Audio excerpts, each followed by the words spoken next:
पूर्णिमा पूर्णचंद्र दिवस जो दिन चंद्रटा पूरा संपूर्ण होता है ताको पूर्णिमा कहते पूर्व चतुर्दशी त्रयोदशी दशमी अष्टमी द्वितीया एमती केते प्रकार चंद्र आप देखिए तेबे ये पूर्ण चंद्र दिवस सब मासरे गोटे गोटे हुए किंतु आज पूर्णिमा दिवस हूँ रास पूर्णिमा रास कौन दिलीप बाबू शुणुले बलराम प्राण धन मागई निजर सब दुख कही सारी कहते प्राण धन माग प्राण धन कौन से माँ कह प्राण धन हूँ मो पुओ सी कह प्राण धन हूँ मोर से बड़ सुटकेस जो मोर सब अलंकार किए कह मोर से जो आलमारी भितर गोटे पुड़िया रही से जहाँ किसी मोर संपत्ति रही से प्राण धन ताकि जोर नहीं मु गति किंतु प्राण धन कौन से अभ्रते न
गोबर पानी छिटिबे तेणु धन किए ये जीवन धन ये नाकरे जो पवन जाऊँगी आसुची से ही होती जीवन से ही होती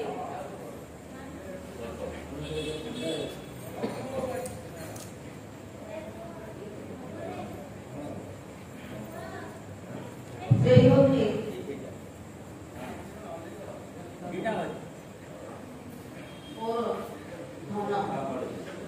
धन को धरी से धन को धरी गला बेले जीवी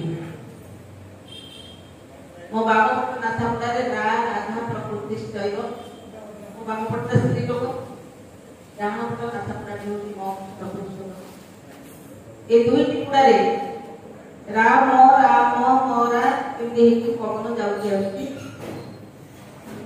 से मोर धन से चलीगला जिते टंका रखी थाए जिते घर कर जिते गाड़ी किनी थाए सब पछरे रही मो साथ गोटे जिन जीवन खाली हाथ में आसते खाली हाथ में पढ़ी इतिहास में अलेक्जेंडर द ग्रेट ଆଲେକ୍ସାଣ୍ଡର ବିଶ୍ୱ ବିଜୟୀ ସମ୍ରାଟ ଥିଲେ। ନାହିଁ ନଥିବା ପାୱାର ତାଙ୍କର ଯେତେବେଳେ ସେ ଗଲେ, ଯେତେବେଳେ ସେ ଆମ ପାରିଷଦ ମାନଙ୍କୁ ଡାକିକି ଗୋଟେ ଥର ବସେଇଲେ, କହିଲେ ଯେତେବେଳେ ମୁଁ ମରିଯିବି ସେତେବେଳେ ଆମର ତ ନିୟମ ଅଛି ଶବକୁ ପୁରା ଘୋଡ଼େଇକି ନବ, ତମେ ମତେ ସବୁଆଡେ ଘୋଡ଼େଇ ଦବ, ମୋ ହାତ ଦିଟା ଖାଲି ରଖିବି ଛାଡ଼ିବ। କାହିଁକି ହାତ ଦିଟା ଖାଲି ରଖିକି ଛାଡ଼ିବ ବୋଲିକି ପାରିଷଦ ମାନେ ପଚାରିଲେ। ସେ କହିଲେ ଯେ ସଂସାର ଦେଖିବ ଏଡେ ବଡ ବିଶ୍ୱ ବିଜୟ ସମ୍ରାଟ, ଏଡେ ବଡ ଲୋକ, ଏତେ ସମ୍ପତ୍ତିର ମାଲିକ, କିନ୍ତୁ ଗଲାବେଳେ ଖାଲି ହାତରେ ଯାଉଛି, ଗୋଟେ କିଛି ନେଇପାରୁନି ସାଙ୍ଗେ। ତେଣୁ ମୋ ଧର୍ମଟି ହଉଛି ଏତିକି, ତାକୁ ଚିହ୍ନିଲେ ଆଉ କିଛି ନାହିଁ, କିଛି ଦରକାର ନାହିଁ। ସେଇ ଧନକୁ ଧରିକି ମୁଁ ଆସିଥିଲି, ତାକୁ ହିଁ ଧରିକି ମୁଁ ଯିବି ଏ ସଂସାର। କାରଣ ସେ କହିଛନ୍ତି ଯିବାର ବାଟ ଜନ୍ମ ମୃତ୍ୟୁ ନେଇ ଘଟ ଚାଲିଗଲେ ହାଟ ସରିଯିବ, କଲା ମଲା ମଡ଼ା ଡାକ, ମଲା ମଲା ମଡ଼ା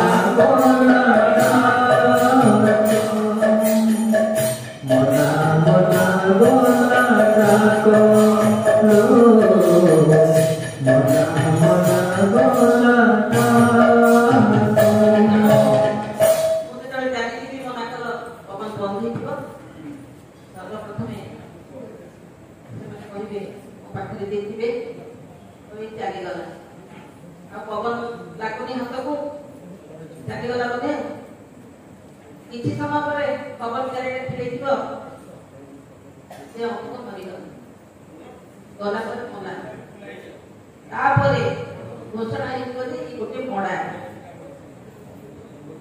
ତେଣୁ ଏ ଯିବା ଆସିବା ବାଟ ଯେଉଁପଟେ ଆମେ ଆସୁଛୁ ପୁଣି ଯେଉଁପଟେ ଯାଉଛୁ ତାକୁ ଚିହ୍ନିବା ଦରକାର। ଆଉ ଯିଏ ଆମକୁ ଆଣୁଛି ପୁଣି ଯିଏ ନେଇଯାଉଛି ତାକୁ ଚିହ୍ନିବା ଦରକାର। ଯେ ଧନ ସମ୍ପତ୍ତି କୋଉଥିରେ କିଛି ନାହିଁ। ତେଣୁ କାହିଁକି ଆଜି ଏ କଥା ପଡ଼ିଛି ନା ଆଜି ହେଉଛି ରାସ ପୂର୍ଣ୍ଣିମା। ଆମେ ଟିକେ ଚିନ୍ତା କରିବା ରାସ ପୂର୍ଣ୍ଣିମାଟା କ'ଣ। ଆମର ପିଲାମାନେ ସବୁ ଗାଉଛନ୍ତି ବି ରାସ। ତେବେ ଆମେ କାର୍ତ୍ତିକ ମାସ ବୋଲି ଗୋଟେ ସମୟ ଯେତେବେଳେ ଆସେ, ଆମେ ମାସକ ଯାକ ଆଇଁଷ ଖାଉନି, ପିଆଜ ରସୁଣ ଖାଉନି, ଘରେ ଘରେ ସବୁ ବ୍ରତ କରନ୍ତି, ଅରୁଆ ଖାଆନ୍ତି, ଆଉ ପୁରା ସାତ୍ବିକ ଆହାର ଖାଆନ୍ତି। କାହିଁକି ନା ଏଇ କାର୍ତ୍ତିକ ମାସରେ ଆମର ଅଧିକାଂଶ ସମୟରେ ପବନ ସମ ବହୁଥାଏ, ଦୁଇ ନାସାପୁଡ଼ାରେ ସମ ପବନ ବହୁଥାଏ। ନାସାପୁଡ଼ାରେ ସମ ପବନ କ'ଣ ବହୁଥାଏ? ଆମେ ଯୋଉ ବାରିଥିବି ସେ କେତେବେଳେ ବାମ ପଟେ ବହୁଛି ତ ଆମେ ବାରି ଦଉ, ବାଁ ପଟେ ନିଶ୍ୱାସ ବାହାରୁଛି, ଆମେ କୋଉଠିକି ବାହାରିଥିଲେ ସେ ବାଁ ପଟେ ବାହାରିଲା ବେଳେ ଯାଉଛୁ। ପୁଣି ଦେଖୁଛୁ ଯେତେବେଳେ ଡାହାଣ ପଟେ ପବନ ଯାଉଛି ସେଇ ସମୟରେ ଖାଇ ବସୁ, କଥାରେ ଅଛି ସେଇ ସମୟରେ ଖାଇଲେ ଖାଦ୍ୟ ହଜମ ହୁଏ। ପୁଣି ବେଳେ ବେଳେ ସମ ପବନ ବହେ। ସେ କେମିତି ବହେ ଦିନ ଯାକ ଭିତରେ? 60 ଦଣ୍ଡରେ 7 ବାର ବିପରୀତ, 60 ଦଣ୍ଡରେ 7 ବାର ବିପରୀତ, 56 ଦଣ୍ଡରେ ଭୋଗ ହୁଏ, ଦିବାରାତ୍ରରେ ଜାଣ ହୁଏ, ଦିବାରାତ୍ର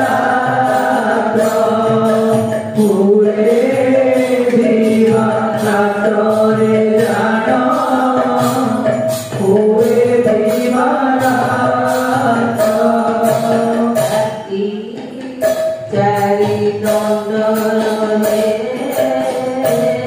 संचरे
बाकी आउ चारि बार होती स्त्री बार से मोर बाम पट नासा पड़ा तेणु ये 60 दंड विपरीत होते बाम पटे डाण पटे पवन चले बाकी 4 दंड मात्र 56 दंड दिवारात्र भोग हुए। दिवार होती सूर्य, रात्र होती चंद्र,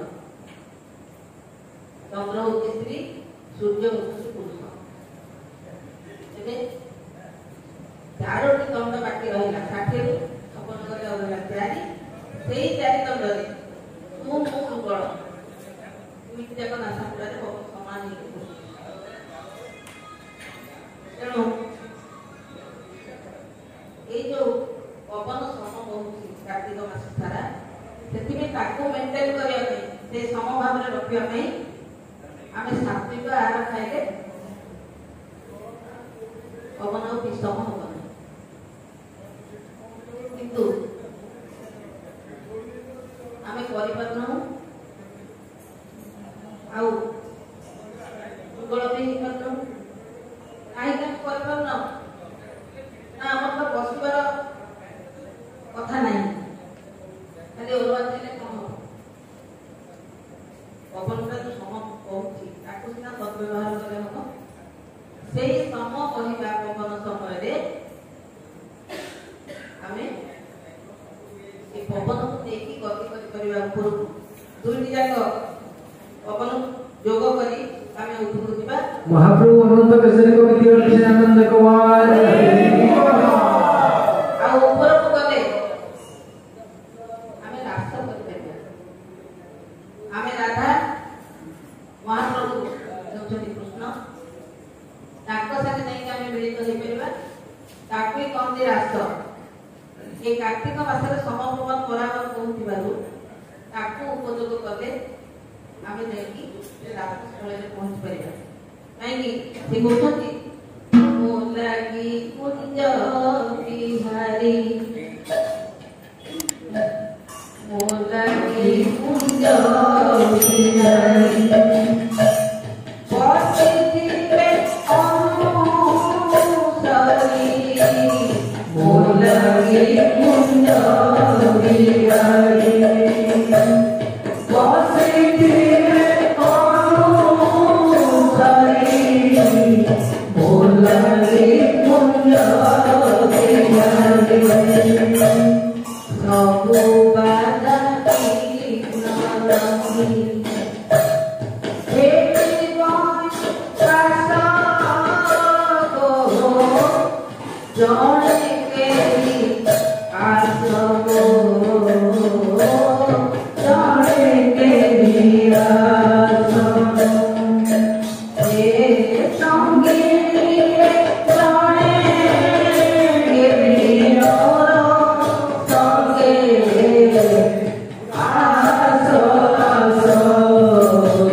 राधा से कहते समझी मैंने ये जन मो सागर आस तमें मैंने मो सागर आस मुझे मंदिर को जावाक इच्छा करती कृष्ण पाखक श्रीकृष्ण पाखक एड़ी मंदिर को जावाक मो मन में साहस रोनी जब तमें मैंने न आसब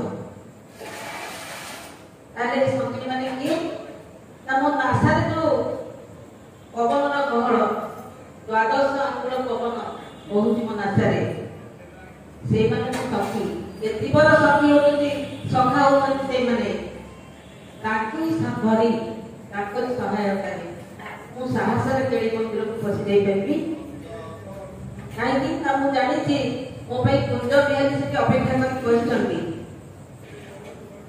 कहीं भाव विनोदिया ठाकुर भगवत